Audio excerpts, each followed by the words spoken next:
Mission to the International Space Station carrying Indian astronaut Shubhanshu Shukla and three others has been put off for the time being as engineers sought more time to repair a leak in the SpaceX's Falcon 9 rocket. Now, SpaceX has announced that it was standing down from the Falcon 9 launch of the Axiom-4 mission to allow repairs of the liquid oxygen leak identified during the post-static booster inspections. This is what SpaceX had posted on its platform X, standing down from tomorrow's Falcon 9 launch at AX4 to space station to allow additional time for SpaceX teams to repair the LOX leak identified during post-static fire booster inspections. Now, once complete and pending range availability, we will in fact share a new launch date. This is what they have in fact put it across in its post.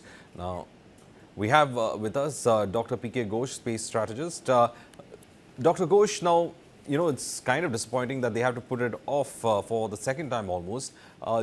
Is Falcon 9 still a reliable platform for pushing people into space? And is it time that they actually look into the aspects of this? Because a space launch is a very, very tedious as well as a very calculated move.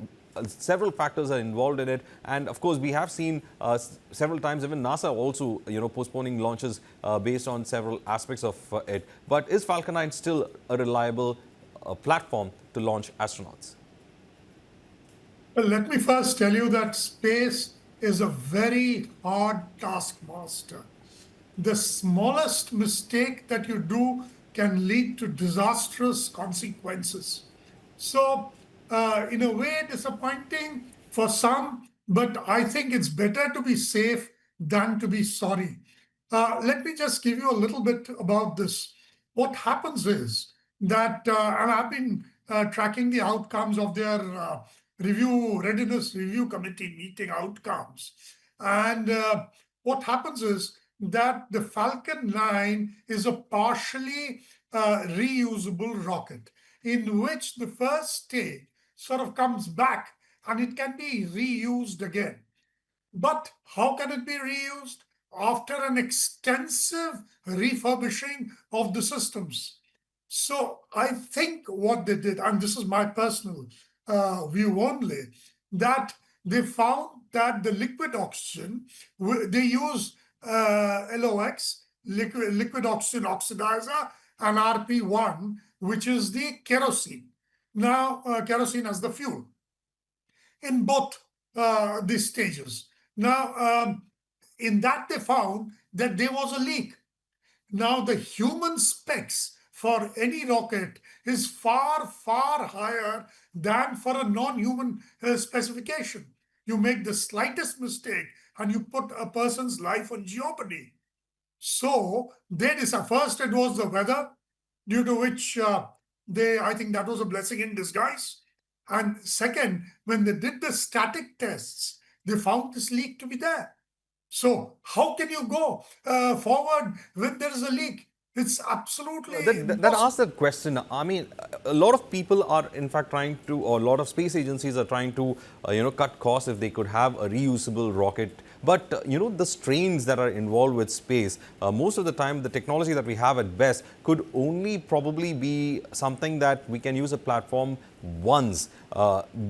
Everybody is looking for a reusable thing, but is reusability a factor that can be there for the long term? Because, or has a science in fact progressed enough to have reusable platforms that could be relied on? Because as you said, the space is a tough taskmaster. The wears and tears are going to be there. So is it possible for these platforms to be a reusable, what we would say like a perfect reusable platform? Well, that is the way forward because that's economical. And Falcon X has proved that it can be done again and again. And even our own ISRO is aiming for a reusable platform. And I think if you carry out all your checks and refurbishment properly, it should be, I think it is perfectly safe. And I think SpaceX, as far as we are concerned, is a very reliable platform. You saw what happened to Boeing in Sunita Williams' case. they, I think, overlooked certain aspects, and they couldn't get Sunita and Butch back. So, Falcon X, SpaceX is a very reliable thing. And if you carry out all the standard operating procedures after you have recovered a stage properly, I think it should be, because that's the way forward.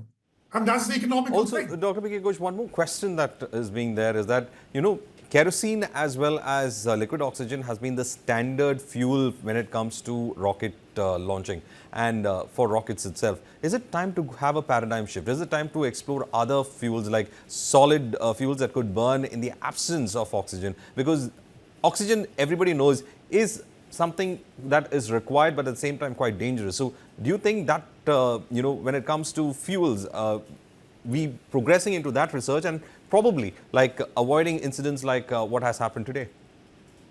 No, Falcon 9 uses Merlin engines. So they use LOX and RP1. There are many of the platforms use solid. Many of the platforms for a certain stage. We use solid for a certain stage. So I think if you take, it's just a question of what is the thrust that you require at a particular time. And you got to do the mathematics. I'm not going into details of how much thrust is required at a certain stage, etc., etc. But I think there is a lot of work already going on different types of fuels, as well as the fact that they use solid state fuels also. We use it. So I think that's, are they safer? Or, well, any fuel has to burn.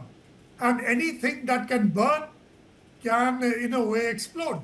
So, well, there are pros and cons. There are how much impulse does it generate, etc., etc.